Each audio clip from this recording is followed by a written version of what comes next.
Nagsiskip ng buwan, mood swings, irritated, malamig naman, naka-aircon naman pero ang pakiramdam nila ay sobrang mainit. Paunti-unti na siyang nawawala hanggang sa totally mawala. Hirap na i-manage. Hindi naman masakit itong menopause, di ba? Pero dinadiagnose ba siya? Is it something you have to talk to your OB/GYN about?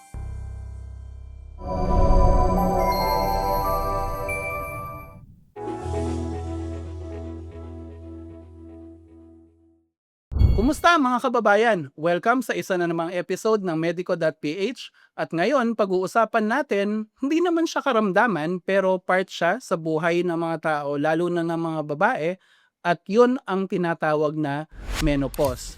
So, today to talk about this topic, we have as always our resident doctor and resource person, Dr. Bien Canlas, and ito si Glenn, ang managing director ng Medico.ph. Doc Bien, diretsahan tayo as usual. Ano po ba ang menopause? Pag sinabi natin na menopause, ito yung point sa buhay ng babae na tumitigil na permanently ang kanyang pagreregla or yung menstrual period niya. So kapag 12 consecutive months na wala na talaga siyang regla, masasabi natin na yung babae ay menopause na. Okay. Mm. So, kumbaga kabaliktaran siya ng 'pag nagdadalaga ang babae, magsisimula, ibig sabihin, papunta na sa ready na mag-reproduce. Yes. Ito, So yun, gagarahin tapos na. na, oo, tapos na.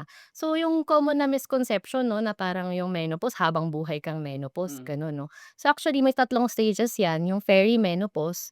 So, mga 8 to 10 years 'yan bago pa yung menopause, meron na siyang symptoms, 'no, meron na siyang mga common symptoms na associated with menopause. Tapos yung menopause talaga na term, point in time lang siya. So, yung pagka after 12 months wala ka ng menses, menopause ka na. After that, pagka-diagnose sa'yo, postmenopausal ka na. So, yun na yung buong buhay mo nun kasi hindi ka na magkakaregla talaga. Okay. So, kumbaga yung perimenopause, is it the onset or precursor pa siya dun sa onset? So, yan yung unti-unti usually nag-start yan 8 to 10 years before mag-menopause. Hmm. So, 40s, ganyan usually, mag-start na yan. Napababa na kasi yung estrogen levels niya. So, magkakaroon na siya ng mga common symptoms. Tapos, hanggang sa ma-reach na niya yung menopause and then magpa-proceed na ng postmenopause. Got it. So, mga 40s, meron bang ano, common na window ng edad na nangyayari itong perimenopause na 'to? Yes, usually yung 40s hanggang mga 48 kasi sa Filipinos, according to studies, ang pinaka-common na age ng menopause ay 48. So normally pwede yan mag-arise ng age 45 hanggang 55. So normal na menopause 'yon. Okay. So anything earlier than 45, kunyari nagka-menopause ka 40 to 45, early menopause 'yon. Kapag naman kayo ay nag-menopause ng before 40 years old, ito ay premature menopause. So nangyayari din kasi yan, eh. Okay. So, maari pala na even before 40 medyo parang nakakapansin ka na. And Yes, oo. and then So, yung siyempre normal? kailangan mag-explore ka ng mga dahilan kung bakit nangyari yun, kasi hindi yun normally nangyayari. I see. Usually kung normal na aging, 45 to 55. 45 to 55, yun yung range. Ye Tapos yung, na-mention mo na postmenopausal, mga anong range ito? So, once nag-menopause ka na, onwards to your life, Okay. post-menopause na yun. Okay, Yun na so yung kumbaga lifetime mo. hanggang pumikit ka na, oo. Post-menopause ka na. Okay. Ito 'pag pumapasok na sa ganyang phase ng buhay o ganyang stage ng buhay ang mga babae, meron bang mga sintomas na, associated dito sa perimenopause, sa menopause na na kumbaga sabi mo nga, point in time siya and then meron din bang mga pagbabago sa katawan sa postmenopause? Yes, 'no. So, yung mga common natin na alam na symptoms like mood swings, 'no, medyo irritated, 'no, factor yun, puwede yun na maranasan ng mga kababaihan. Yung isa pa ay pagbabago ng regla, either tumatagal yung regla more than 7 days or mas maikli or nagsi-skip ng buwan. Hmm. So, puwede yun 'no, na masi-skip yung buwan nung regla, paunti-unti na siyang nawawala hanggang sa totally mawala. Pangatlo, puwede yung mga common natin, hot flashes. So, biglang mainit yung pakiramdam 'no, naririnig natin 'yan sa mga medyo may edad na malamig naman, naka-aircon naman pero ang pakiramdam nila ay sobrang mainit. Meron din night sweats, so 'pag gabi ay bigla silang pinagpapawisan, so common 'yun. Yung mga iba naman is changes of course in libido. So, puwedeng yung iba wala ng sex drive, yung iba naman tataas yung sex drive. So, Mm. maaaring may mga pagbabago tulad nun. Posible pala yon na tumaas kasi Yes. parang, siyempre kaming mga lalaki wala naman kaming alam dito. Iisipin namin dahil parang yung katawan hindi na siya, magre-reproduce, kumbaga hindi na magdadala ng bata yung katawan ng babae, parang ang sensible, bumaba, 'di ba? Pero puwede Mm. palang tumaas. Puwede 'no, puwede rin naman. Kasi yung iba naman ang notion nun is kaya sila mas nagiging sexually active dahil wala na silang risk ng pagbubuntis. Okey. Mm. Kumbaga may mindset na rin na kasama, Yes. okey. Okey, so hot flashes, very common, irritability, very common, and sabi mo nga changes sa period, minsan nag-i-skip. Changes sa period, Mm. oo. Okey, So, and then either libido? matindi yung period or wala, talaga nagsi-skip.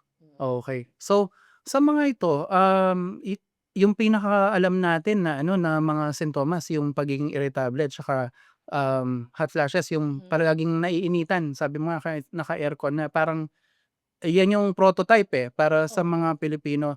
Okey, so 'pag nararamdaman na ito ng mga, babae, yung mga symptoms na 'to, hindi naman mo sakit itong menopause, 'di ba? Pero dina-diagnose ba siya? Is it something you have to talk to your OB/GYN about? Yes 'no, very important na during perimenopause, basta nagkaroon ng pagbabago Mm. sa mga sa regla natin 'no, kung naging irregular, naging heavy o kaya nawala totally, kailangan mong mag-consult talaga sa OB/GYN para iga-guide ka niya 'no. Kasi part of it, kapagka nagsisimula na magkaroon ng pagbabago sa ating regla, dapat munang i-eliminate yung mga ibang dahilan kung bakit nangyayari yun. Lalo na kung medyo bata pa naman 'no, at kaya pang magbuntis o gusto pang magbuntis.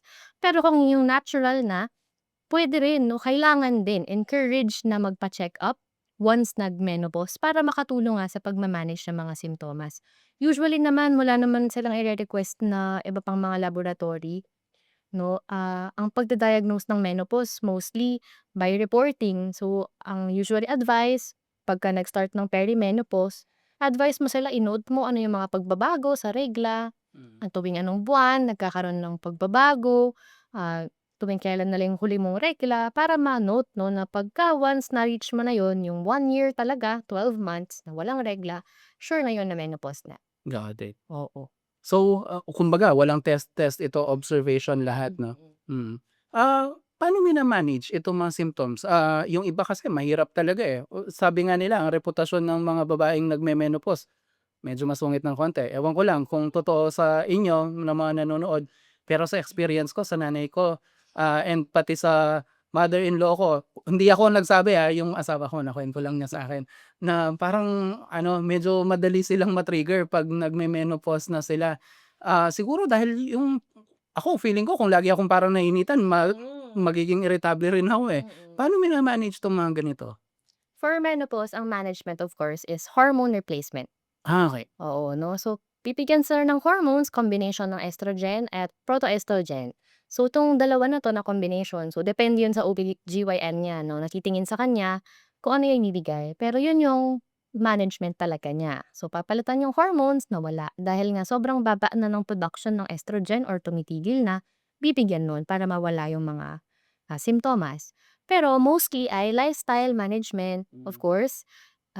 Pag-manage 'no, i-encourage mo sila, mag-exercise sila, kumain ng balanced diet, and i-encourage mo sila na kumain ng mga pagkain na mataas sa phytoestrogens, Hmm. like soybeans, lentils, greens, fruits and vegetables 'no. Meron tayong mga pagkain na nagmi-mimic ng estrogen. Mm. So, kahit wala tayong pino-produce na estrogen, through the food na kinakain natin, kumbaga nare-replenish yung estrogen. Yung effect ng estrogen ay nagagaya sa katawan 'no.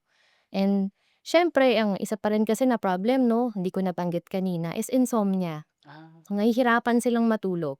So, kapag gano'n siyempre kailangan magkonsulta sa doktor para matulungan kung kailangan ba ng gamot o kaya mabigyan ng advice para makatulog ng mas maayos. Ayan, kung gano'n talaga, siguro kung sa nararamdaman mong hindi ka komportable, init na init ka kahit may aircon, Mm. hindi ka makatulog, magiging masungit ka talaga. Oo 'no, Magiging itatanghal ka ng isang ganap na bruha ng mga kamag-anak mo. yan kasi 'no, kung hot flashes 'no, ang hirap na i-manage. So, yung hot flashes kasi even post-menopause nandiyan siya, eh. So, ang mga ma-a-advice mo lang sa kanila, avoid yung pagkain ng maanghang kasi puwedeng mag-worsen yung hot flashes and avoid yung caffeine. Kasi puwede yun 'no, mainit yung pakiramdam or bibilis din yung pagtibok ng puso kaya puwedeng ma-aggravate yung pakiramdam na mainit. Hmm. Itong mga hormones, na-mention mo yung hormone replacement therapy kasi ako, may kliyente ako dati gano'n yung inaano nila, eh. Pero mostly to build muscles, eh. Parang usually mga mayayaman na may edad na yung binibigyan nila para kumbaga pampabata, ganyan. So, puwede rin pala siya sa management ng Yes, ng menopause. menopause, oo. Mahal ba Talaga 'to? ang management niya. Siyempre depende siya sa klase ng hormone na ibibigay sa'yo. So, pero mostly naman ay available naman ang mga 'to in pill form. So, iniinom lang naman, I see. puwede. Kaya pala. So, may iniinom naman pala. Yes, oo. Yung sa yun nga, sa na-encounter ko na client ko dati, ina-IV nila, sa mga tao. Pero siguro sa mas competitive yon yung gusto mo pa ng maraming physical activity kaya binibili. Kasi ang estrogen involved siya sa calcium 'no. So, ang estrogen pino-promote niya na 'wag i-breakdown ng katawan natin yung calcium. Eh, kapagka nagkakaedad 'di ba, ayun ang nangyayari. May bone loss Osteoporosis. tayo, yes 'no. So, sa post-menopause, nabanggit mo yung osteoporosis, yan yung common na risk for postmenopausal na women.